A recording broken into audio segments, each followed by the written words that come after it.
이상희 장로님께서 기도하시겠습니다.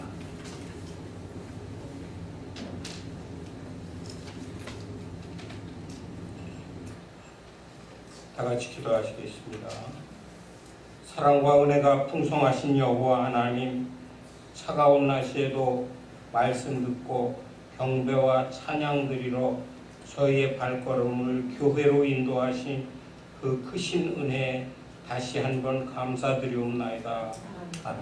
지금 국제적으로는 미국의 새 대통령이 자기 나라의 경제적 이익을 위하여 거의 모든 수입품에 관세를 부과하기 시작하고, 국내적으로는 대통령 탄핵을 위하여 찬반 집회가 끊이질 않고 국민이 갈라져 있는 엄중한 상황에 놓여 있습니다. 여야 정치 지도자들에게 하나님을 두려워하는 이성을 찾게 하시고, 불안한 국민들이 안도하는 날이 하루속히 오도록 인도하도록 도와주시옵소서. 아멘. 월요일부터 대신방이 시작되었습니다. 담임 목사님께 건강의 은혜를 더하여 끝날 때까지 신방하시는데 성령 충만하게 하시고, 신방받는 가정에 축복이 더하게 인도하여 주옵소서. 아멘. 추운 날씨에 공기는 건조하고 감기가 유행하여 고통받는 성도들 빨리 병마를 이길 수 있게 도와주시고, 오늘 저녁 말씀 들고 강단에 서신 우리 담임 목사님 성령의 충만을 더하시어 메시지의 권위를 더하시고 감동의 은혜가 넘치는 시간이 되도록 이끌어 주시기를 바라며 예수 그리스도 이름 받들어 기도드리옵나이다. 아멘.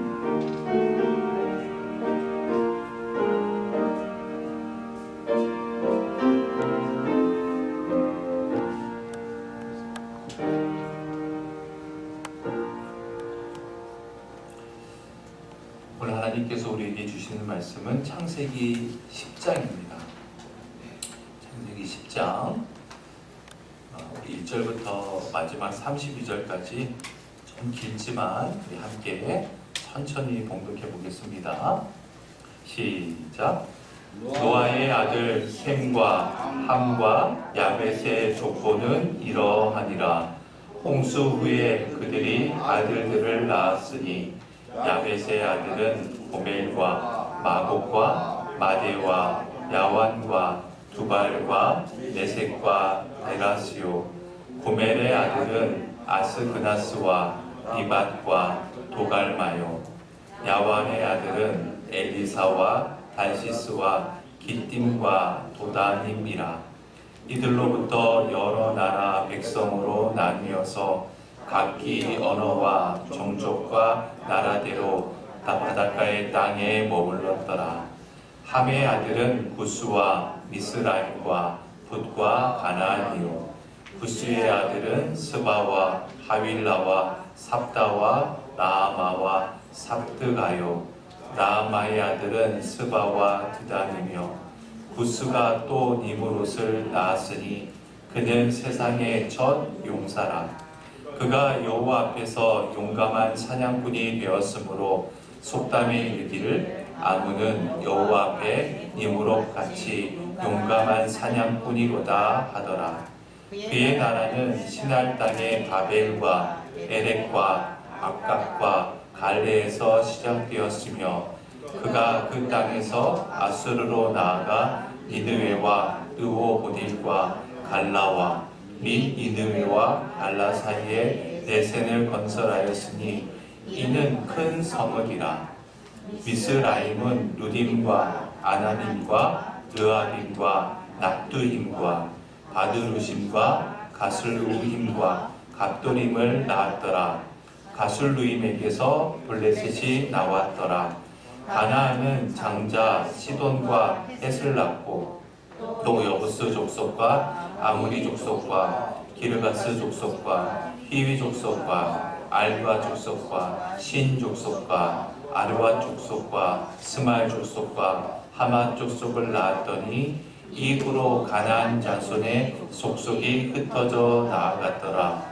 가나안의 경계는 시돈에서부터 그라를 지나 가사까지와 소돔과 고모라와 아드마와 스보임을 지나 라사까지였더라. 이들은 함의 자손이라 각기 족속과 언어와 지방과 나라대로였더라.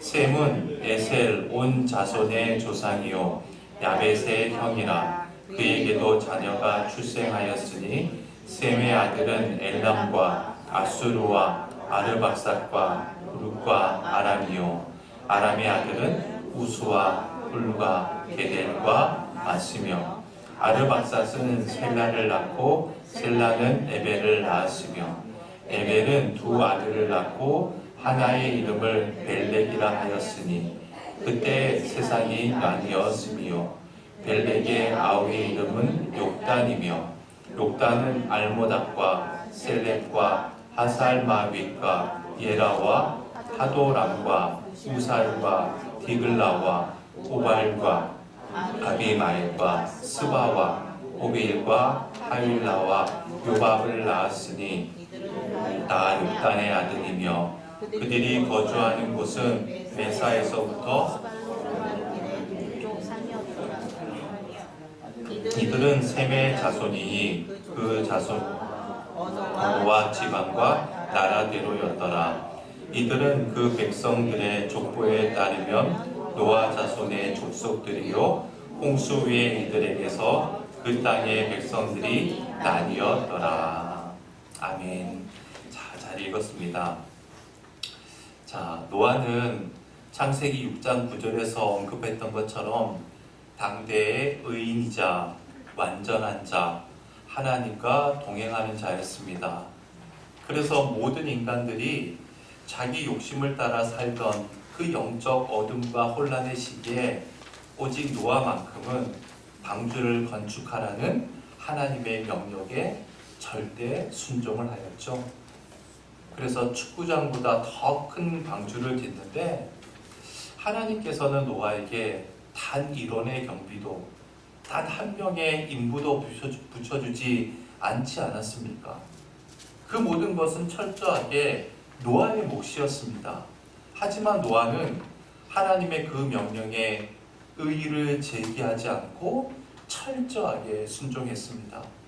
노아는 그 방주를 짓기 위해서 자신의 인생과 자신의 재산, 자신의 모든 것을 하나님께 기꺼이 바쳤습니다. 그렇게 방주를 다 짓고 방주에 들어간 후 1년 17일 동안 방주 속에서 또렷한 정신으로 믿음을 지킬 수 있었습니다. 그것은 방주 천정에 달려있는 유일한 그 창문을 통해서 하나님만 바라보았기 때문이라고 했죠. 한마디로 노아는 하나님의 사람이었고 하늘에 속한 하늘의 사람이었던 겁니다. 그렇게 믿음의 길을 걸었던 결과 노아는 명실공히 인류의 두 번째 시조가 될 수 있었던 것이죠. 그리고 세월이 흘렀습니다. 지난 시간에 나눴던 말씀 한 군데를 복습해 볼까요? 9장 20절입니다. 함께 읽어보죠. 시작. 노아가 농사를 시작하여 포도나무를 심었더니. 자, 여기서 농사를 시작했다라고 하는 이 말이 히브리 말로는 이쉬 하 아다마라고 기록되어 있다고 했죠. 근데 이 말을 번역하면 뭐라고 했죠? 땅의 사람이란 뜻이라고 했습니다. 땅의 사람. 그래서 20절을 히브리 말로 직역을 하면 땅의 사람인 노아가 포도나무를 심었다. 그렇습니다. 하늘의 사람이었던 노아가 어느덧 땅의 사람이 된 거예요. 여러분, 우리가 멈추라고 한들 세월이 멈추어집니까? 생각해 보세요. 지난주 성경 공부를 나눈 것이 불과 하루 이틀밖에 지난 것 같지 않은데 벌써 한 주가 지나지 않았습니까? 이처럼 세월은 정말 빨리 흘러가요. 눈 깜짝할 사이로 불가항력적으로 흘러갑니다. 그런데 문제는 나를 스쳐가는 그 세월의 의미는 내가 그 세월에 어떻게 대응하냐에 따라서 결과는 판이하게 달라진다는 것이죠. 어떤 사람은 세월의 그 흐름이 영적인 성숙을 의미하는 것이지만 어떤 사람에게는 그 세월의 흐름 속에서 하나님과 자신을 결별시키면서 영적인 교만에 빠져가기도 한다고 했습니다. 왜요? 세월이 흘러간다고 하는 것은 나의 연륜이 높아지는 거잖아요. 내 직책이, 내 지위가 높아지기도 하는 거예요. 나의 소유가 더 많아지기도 해요. 그래서 자칫 잘못하면 하나님을 바라보던 하늘에 속한 사람일지라도 세월이 흘러가면서 자기 스스로 하나님이 되기 쉽다고 했습니다. 노아를 보세요. 노아는 세월이 지나면서 아다마, 땅의 사람이 되어간 겁니다. 여러분, 노아가 어느 정도로 땅의 사람이 되었나요? 자기 장막, 요즘 말로 이야기하면 자기 골방에 처박혀서 소위 꼭지가 돌 때까지 뭐를 마셨어요? 포도주를 마셨어요. 그저 음료수처럼 포도주를 마신 게 아니라고 했죠. 노아는 술과 뗄래야 뗄 수 없는 관계가 되었다고 했습니다. 알코올 중독자가 된 거예요. 그래서 꼭지가 돌 때까지 마시고 입고 있던 모든 옷을 홀라당 다 벗어 던지고 벌거벗은 몸이 된 겁니다. 자기가 분명히 치부를 드러냈는데도 그 수치심을 못 느껴요. 자기 통제력을 상실할 정도로 철저한 땅의 사람이 되어버린 거예요. 그 수치스러운 모습을 누가 먼저 봤다 그랬죠? 노아의 손자였던 가나안이 먼저 봤다 그랬죠. 그리고 그 가나안이 자기 아버지 함에게 말했습니다. 그 말을 들은 함은 술에 취한 아버지의 장막으로 가서 그 수치스러운 모습, 벗은 모습을 보았어요. 여기서 보았다라고 하는 히브리말 라아라고 하는 말은 단순히 본다는 의미가 아니라 눈을 크게 뜨고 주도 면밀하게 보면서 그 상태를 즐기는 것이라고 했죠. 그래서 이 라아는 히브리 동사가 어떤 형태로 함이 즐겼는지 구체적인 것은 알지 못하지만 비정상적이고 비윤리적인 방법으로 어떠한 변태적인 마음으로 함이 즐겼다라고 하는, 그렇게 해석하는 학자들도 있다고 했습니다. 뿐만 아니라 거기에 그치지 않고 함은 나가서 떠버리기까지 했습니다. 여러분, 함은 노아가 어디서 밖에서 주워온 자식이 아니잖아요. 함은 노아가 방주를 탔을 때 제외됐던 아들도 아니에요. 방주를 탔던 그 8명 안에 들었던 한 명이었습니다. 노아의 소중한 아들이에요. 하나님께서 당대의 의인이자 완전한 자로 보셨던 노아의 아들이었던 겁니다. 함도 1년 17일 동안 방주에서 천정에 나 있는 창문을 통해서 하나님만 바라보던 그런 사람이었습니다. 그런데 불행하게도 세월이 흐르면서 아버지 노아가 땅의 사람으로 전락했을 때 그 여파가 아들에게도 미쳤던 것이죠. 함으로부터 이야기를 들은 형제 셈과 야벳은 자기 아버지의 그 수치스러운 모습을 보지 않았습니다. 아버지의 수치스러운 모습을 셈과 야벳은 덮어드렸죠. 그러면 함과 셈, 야벳의 차이는 어떤 차이라고 했습니까? 함은 자식으로서 지켜야 할 마땅한 도리를 지키지 않은 반면 셈과 야벳은 자식으로 지켜야 할 도리를 지킨 자식이었다는 것이죠. 결국 함은 자기 아들 가나안과 함께 저주를 받았습니다. 그의 형제 셈의 형제의 종이 되는 징계를 받기도 했죠. 반면에 셈은 어떤 축복을 받았죠? 셈의 하나님 여호와를 찬송하라. 즉 하나님께서 셈의 하나님이 되어주시는 축복을 받은 것이죠. 생각해 보세요. 셈을 통해서 결국 누가 이 땅에 오셨나요? 예수 그리스도께서 오시잖아요. 그것만큼 큰 축복이 어디 있겠어요? 그리고 야벳은 어떤 축복을 받았죠? 창대케 되는 축복을 받았죠. 또한 셈의 장맥에 거하는 영적 은혜 안에 거하게 되는 축복을 받게 되었습니다. 그래서 우리가 지난 시간에 창세기 9장을 보면서 이렇게 정리를 했죠. 첫 번째는 우리 모두는 세월이 아무리 흘러도 변함없는 믿음의 의정표로 믿음의 자리에 우뚝 서 있어야 한다고 했습니다. 믿음의 이정표가 되어야 한다. 다 같이 믿음의 이정표가 되어야 한다. 믿음의 이정표가 되어야 한다. 네. 두 번째로는 세월이 흐를수록 우리는 영적으로 더 성숙하고 아름다워져야 한다고 했습니다.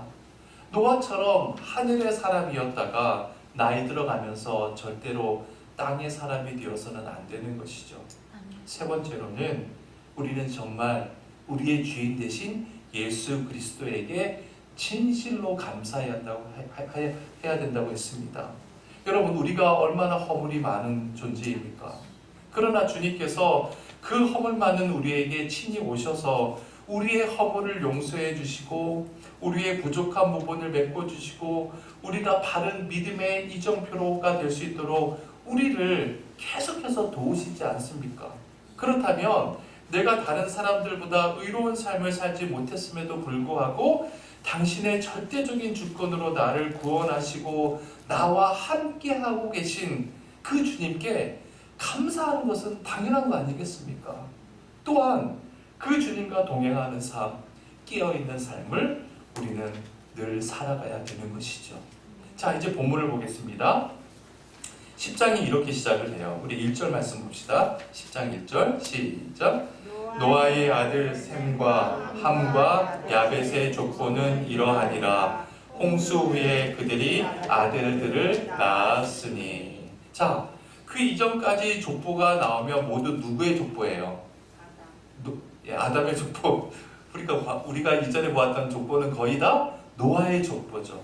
노아에 관해서만 얘기했어요. 그런데 이제는 노아의 아들 셈과 함과 야벳의 족보를 설명합니다. 그러니까 이전까지 이 세 아들들은 항상 노아 뒤에 노아의 종속적인 존재로 등장하다가 9장에서부터는 이 세 아들들은 독립적인 객체로 등장한다는 사실을 지난 시간에 우리가 확인을 했죠. 그러면 9장부터 나오는 그리고 이 10장 1절이 우리에게 주는 메시지는 뭘까요?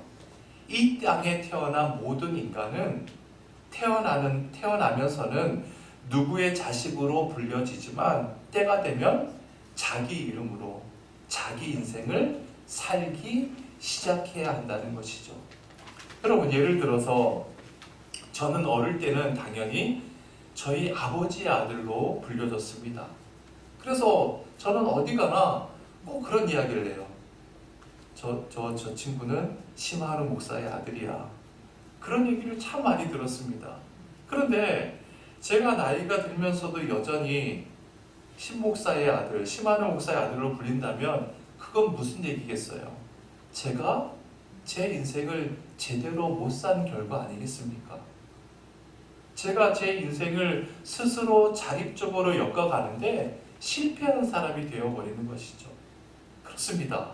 모든 인간은 누구의 자식으로 태어났다가 때가 되면 자기 이름으로 자립한 사람, 독립적인 객체로 살아가야 한다는 것입니다. 자, 2절로 5절까지 말씀 봅시다. 2절에서 5절까지 읽어볼까요? 시작.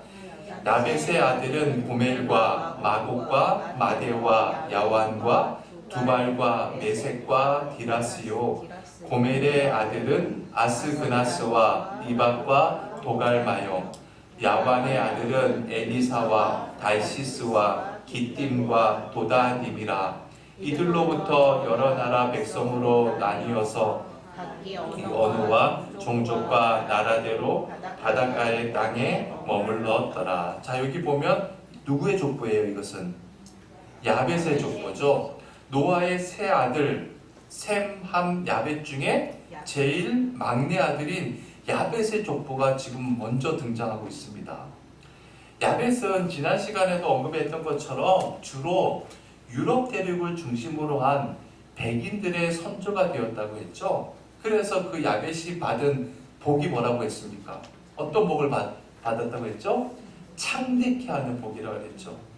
결국 여기 나와 있는 이 사람들이 주로 중동 지방으로부터 시작해서 그리스와 로마 제국 그리고 유럽으로 퍼져나가게 돼요. 자, 그런데 여기 되게 흥미로운 구절이 있습니다. 5절을 한번 보세요. 5절을 다시 봅시다. 이들로부터 여러 나라 백성으로 나뉘어서 각기 언어와 종족과 나라대로 그 다음 뭐라고 해요? 바닷가의 땅에 머물렀다. 이들이 바닷가의 땅에 머물렀다는 거예요. 여러분 역사를 보면요, 유럽을 주름잡고 세계를 주름잡았던 그리스 제국, 로마 제국, 스페인, 영국, 네덜란드 모두 다 어디를 끼고 있어요? 바다를 끼고 있습니다. 그들이 세계를 돌아다니면서 자기의 영토, 식민지를 삼았던 나라들을 보세요. 호주, 오스트레일리아, 뉴질랜드, 남아메리카, 북아메리카 전부 바다를 끼고 있잖아요. 바로 지금 그 이야기를 하고 있는 겁니다. 자, 이제 6절부터 20절까지는 둘째 아들인 함의 족보가 나와요. 8절로 넘어가 봅시다. 8절 시작. 구스가 또 니므롯을 낳았으니 그는 세상의 첫 용사라. 자, 함의 아들 중에 구스가 누구를 낳았어요? 니므롯을 낳았는데 그는 세상의 첫 번째 용사였다. 여기서 첫 번째라고 하는 것은 아담과 하와 이후의 첫 번째란 말이 아니라 홍수 이후에 첫 번째로 용사로 불렸던 사람이라는 말이죠. 9절 말씀 봅시다. 시작. 그가 여호와 앞에서 용감한 사냥꾼이 되었으므로 아무는 여호와 앞에 니므롯같이 용감한 사냥꾼이로다 하더라. 이 니므롯이 얼마나 용감한 사냥꾼이었으면 사람들은 좀 조금이라도 용감한 사람을 보면 뭐라고 했다고요? 와, 저 사람은 니므롯 같은 용감한 사냥꾼이야 라고 불렸다는 겁니다. 자, 그 정도로 니므롯은 걸출한 용사였다라는 거예요. 자, 그냥 이렇게만 번역이 되어 있으면 이 니므롯이야말로 정말 뛰어난 영웅 호걸이었다라고 보기가 쉬워요. 근데 여러분, 이 니므롯이라는 말에 다른 뜻이 있습니다. 그 뜻이 뭐냐면 적어보세요. 니므롯은 반역자라는 뜻이 있어요. 니므롯의 다른 뜻이 뭐라고요? 반역자예요. 자, 그러니까 8절을 다시 보세요. 구스가 또 니므롯 반역자를 낳았으니 그는 세상의 첫 용사라. 누구를 반역했다는 걸까요? 그렇죠. 하나님을 반역했다는 겁니다. 그리고 이 용사라는 말, 히브리 말로 깃보르라고 하는데 우리말로는 용사라고 번역이 되어 있지만 다른 의미가 있어요. 그것은 포악한 인간이라는 뜻입니다. 깃보르가 뭐라고요? 포악한 인간. 그래서 이 깃보르라는 히브리 말이 다른 성경에도 등장하는데 시편 52편 1절에 깃보르를 다음과 같이 번역했어요. 같이 읽어볼까요? 시작. 포악한 자여, 내가 어찌하여 악한 계획을 스스로 자랑하는가? 하나님의 인자하심은 항상 있도다. 여기서 포악한 자가 깃보르예요. 용사라는 거예요. 오늘 본문에 나오는. 그러면 이게 무슨 의미일까요?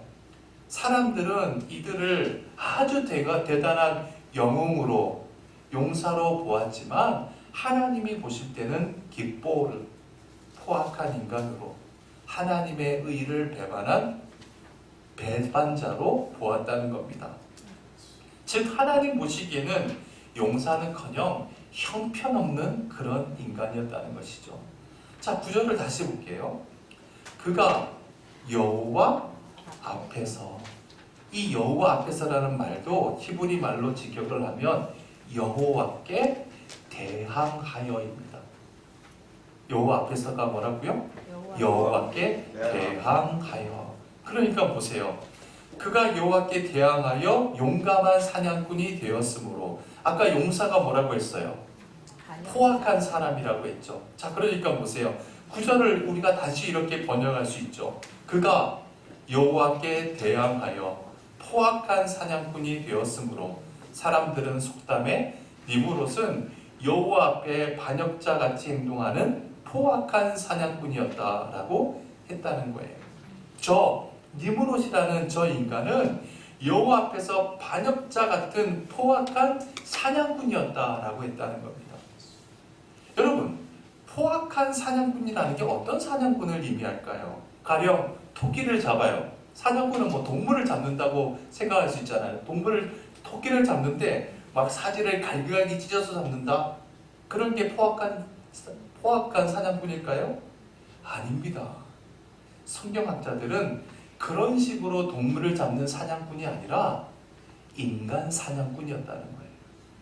사람들을 무자비하게 난폭하게 다루는 그런 인간이었다는 겁니다. 즉 하나님이 보실 때 함의 족보에서 인간 가운데 가장 포악하고 난폭한 인간이 나타났다는 것을 의미하는 것이죠. 10절로 12절 말씀 봅시다. 시작. 그의 나라는 시날 땅의 바벨과 에렉과 악각과 갈레에서 시작되었으며 그가 그 땅에서 아수르로 나아가 니느웨와 르호보딜과 갈라와 및 니느웨와 갈라 사이에 레센을 건설하였으니 이는 큰 성읍이라. 자, 하나님의 반역자였던 니무롯이 성읍을 지었는데 이 성읍이 어떤 성읍이에요? 뭐 잔잔한 성읍이에요? 어떤 성읍이에요? 큰 성읍이라는 거예요. 그러니까 보세요. 함의 후예들은 하나님을 경외하는 데는 관심이 없어요. 오직 세상을 쫓아서 자신들의 소욕을 쫓아 사는 사람들이었다는 거예요. 즉 그런 사람들만 득세했다는 것이죠. 여러분 저를 보세요. 홍수가 나기 전에 하나님께서 그 당시 세상을 설명하면서 이렇게 말씀하신 적이 있습니다. 창세기 6장 4절 말씀 봅시다.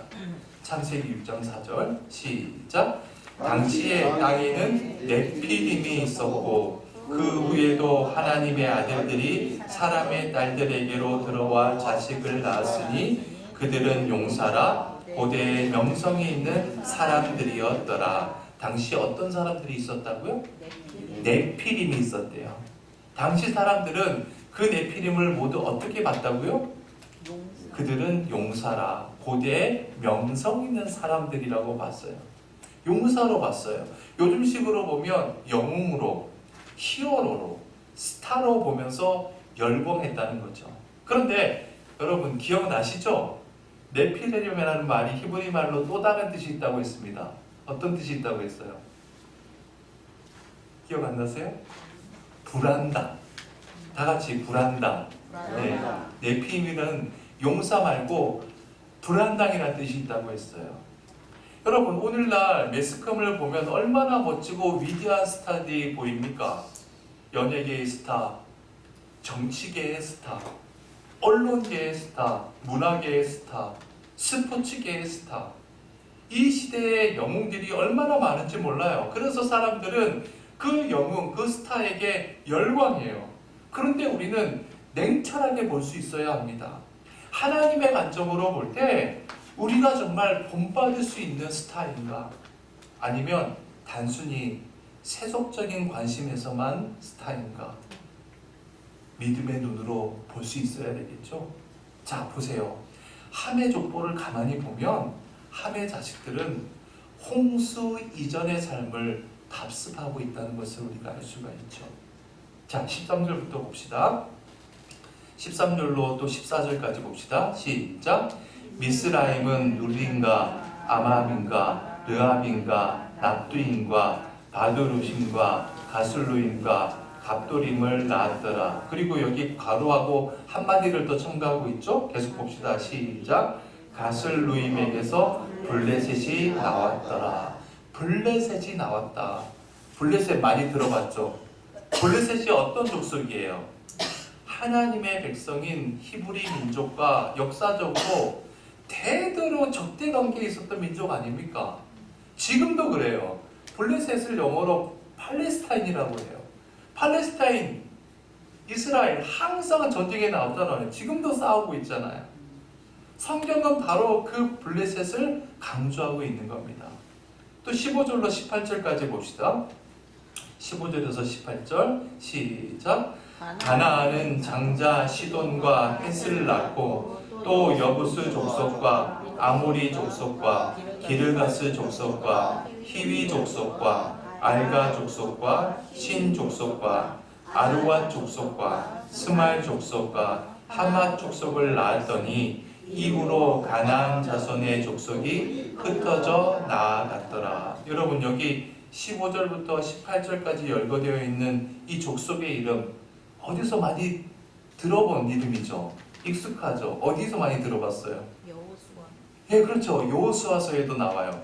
민수기에서도 나오고 출애굽에서부터 계속 나오죠. 여호수아가 가나안 땅을 정복할 때 그 가나안에서 다 쫓아낸 원주민들이잖아요. 정복의 대상이었어요. 그리고 이들은 철저하게 역사적으로도 누군가의 노예가 되는, 종이 되는 비참한 삶을 살게 되죠. 여러분, 함이 뭘 잘못했죠? 그렇죠. 아버지의 수치를 보고 자식으로서 해야 할 도리를 하지 않은 겁니다. 보고서도 자기 욕망을 따라 즐긴 사람이었어요. 그 결과 얼마나 끔찍한 결과를 초래했는지 함의 족보가 우리에게 보여주고 있는 메시지죠. 자, 이제 셈의 족보를 봅시다.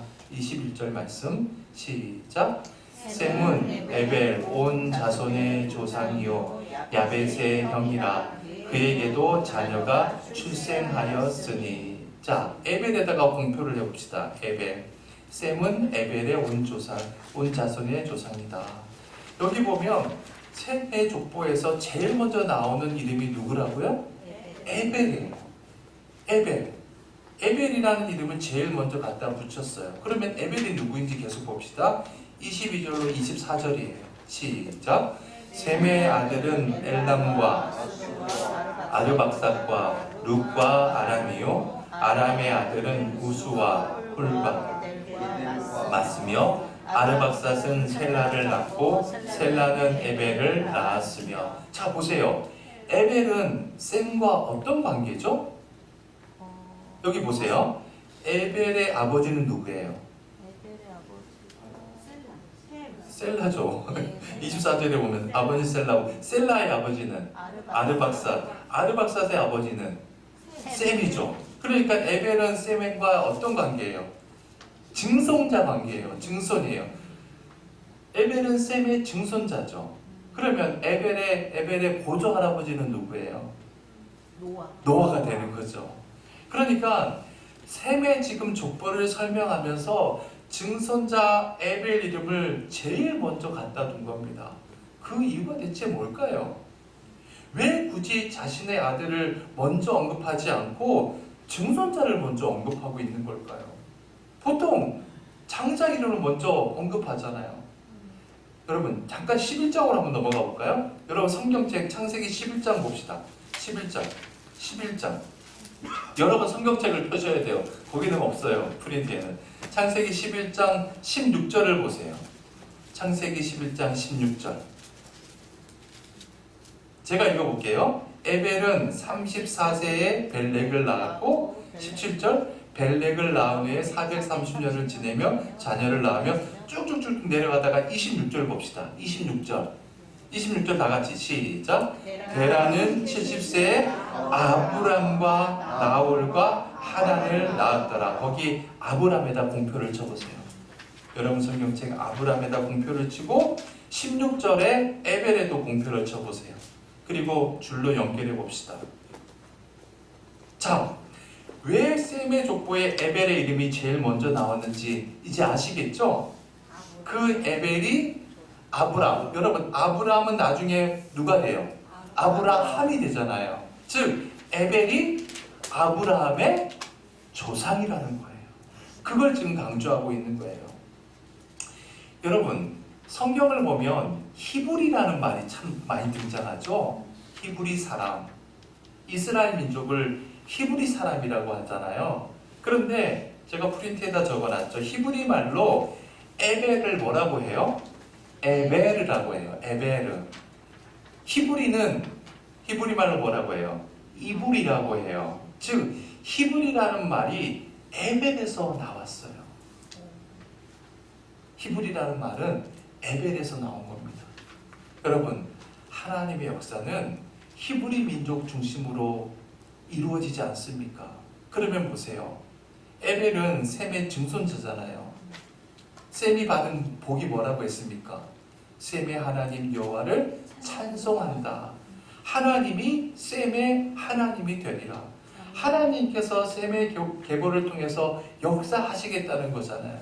그런데 그 셈의 계보 중에서 하나님께서 역사하셨던 선민이 된 히브리 민족의 조상이 누구였다? 에벨이었다는 겁니다. 그래서 하나님이 셈의 하나님이 되신다는 그 말씀이 어떻게 이루어졌는지를 보여주기 위해서 성경 기자는 에벨이라는 이름을 셈 바로 다음으로 제일 먼저 언급하고 있는 것이죠. 자, 25절 말씀. 25절 시작.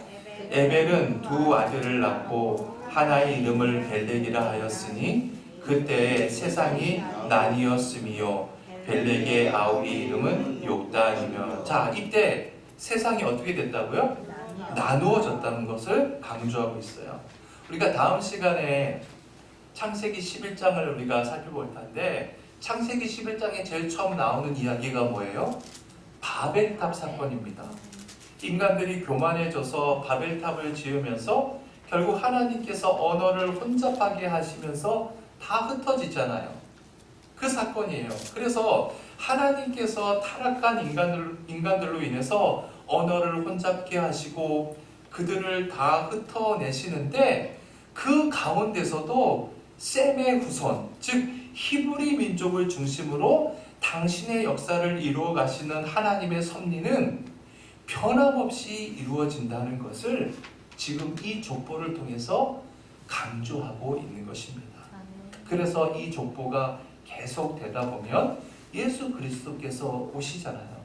즉 야벳 족보, 한 족보, 셈 족보 전부 다 말씀대로 이루어진다는 것을 우리에게 보여주고 있는 것이죠. 자, 제일 마지막 구절 봅시다. 32절 시작. 이들은 그 백성들의 족보에 따르면 노아 자손의 족속들이요 홍수 후에 이들에게서 그 땅의 백성들이 나뉘었더라. 자, 여기 그 땅의 백성, 이것은 온 지상의 백성을 말해요. 온 지상, 온 땅의 백성들이 모두 다 누구로부터 나왔다? 셈, 함, 야벳으로부터 나왔다는 거예요. 모든 역사의 사람들은요 다 거슬러 올라가면 셈, 함, 야벳으로부터 나왔다는 겁니다. 그래서 그 세 아들들을 제일 정점으로 또 올라가면 또 누가 나오는 거예요? 그 아버지 노아가 나오는 것이죠. 두 번째 시조였던 노아가 있다는 거예요. 자, 이제 말씀을 정리해 봅시다. 오늘 창세기 10장에 나오는 이 족보를 통해서 우리는 두 가지 교훈을 얻을 수 있어요. 첫 번째는 우리는 인종, 국적을 막론하고 한 사람이라도 더 많은 사람들과 뭐를 이루어야 될까요? 화평을 이루어야 합니다. 화평. 다 같이 읽어봅시다. 시작. 우리는 인종, 국적을 막론하고 한 사람이라도 더 많은 사람과 화평을 이루어야 한다. 여러분, 우리가 어떠한 인종이든 어떠한 국적을 가진 사람이든 상관없이 우리가 이 땅에 살아있는 동안에 한 사람이라도 더 많은 사람과 화평을 이루는 것이 하나님의 뜻이라는 거예요. 왜요? 본래 우리는 다 하나잖아요. 다 하나예요. 우리의 뿌리는 결국 거슬러 올라가면 누구예요? 노아 한 사람이라는 거예요. 더 거슬러 올라가면 또 누가 될까요? 아담이 되겠죠. 따라서 우리가 한 사람이라도 더 많은 사람과 화평을 이룰 때 하나님께서 기뻐하시는 것은 두말할 필요가 없는 것이죠. 두 번째로 두 번째로 얻을 수 있는 교훈은 우리는 주님 안에서 믿음의 족보를 이루어 가야 한다는 겁니다. 믿음의 족보. 다 같이 시작. 우리는 주님 안에서 믿음의 족보를 이루어 가야 합니다. 그렇습니다. 나 혼자 잘 믿고 끝나는 것이 아니라 내 믿음을 내 자식이 계승하고 또 내 손자가 계승하고 그리고 그 후손이 계속 계승해 가면서 믿음의 족보를 이루어가는 것이 결국 우리가 해야 할 사명이라는 것을 알게 되는 것이죠. 그런데 여러분, 그것이 우리의 노력으로 되나요? 절대로 안 됩니다. 그러나 그리스도 안에서는 됩니다.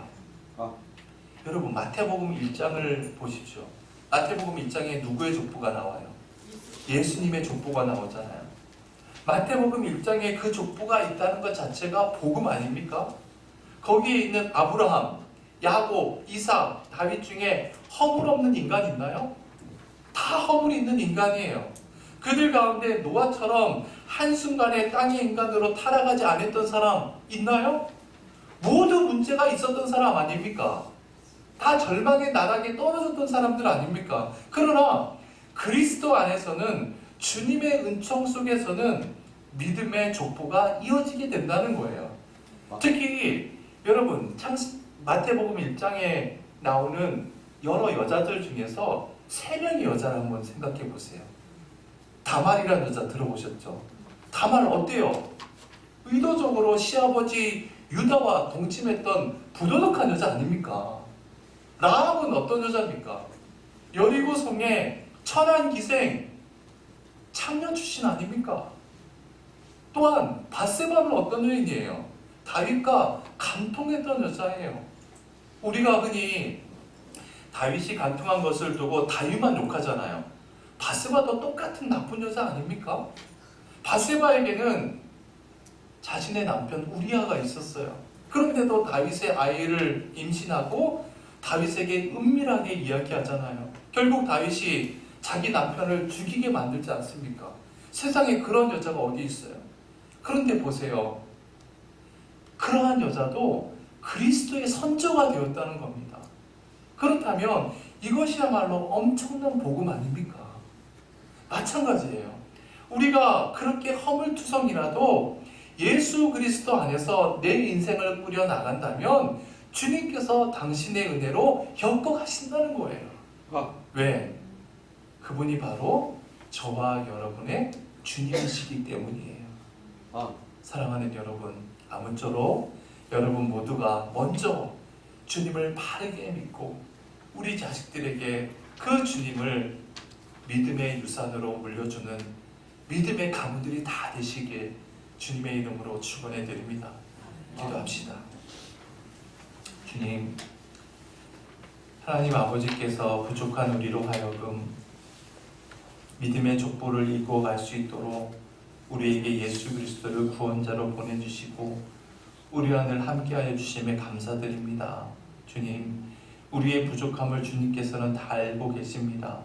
우리의 허물도 다 알고 계십니다. 그럼에도 주님께서 우리의 인생의 주인이 되어주신 것 참 감사합니다. 소망하기는 늘 그 주님에 대해서 깨어있는 자가 되게 하여 주옵소서.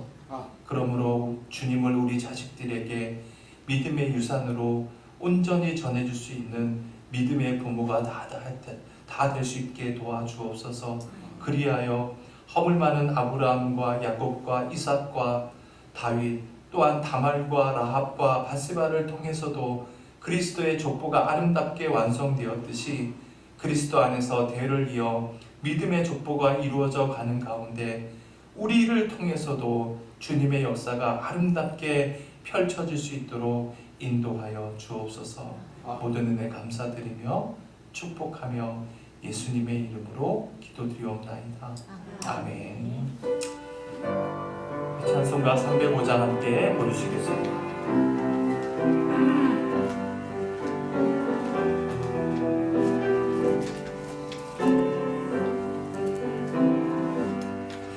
나 같은 죄인 살리신 주 내 놀라운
하늘에 계신 우리 아버지여, 이름이 거룩히 여김을 받으시오며 나라의 임하옵시며 뜻이 하늘에서 이룬 것 같이 땅에서도 이루어지이다.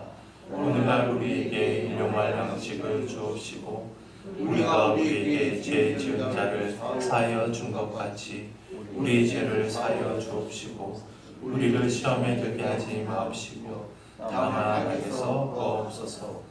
내게 나라와 권세와 영광이 아버지께 영원히 있사옵나이다. 아멘.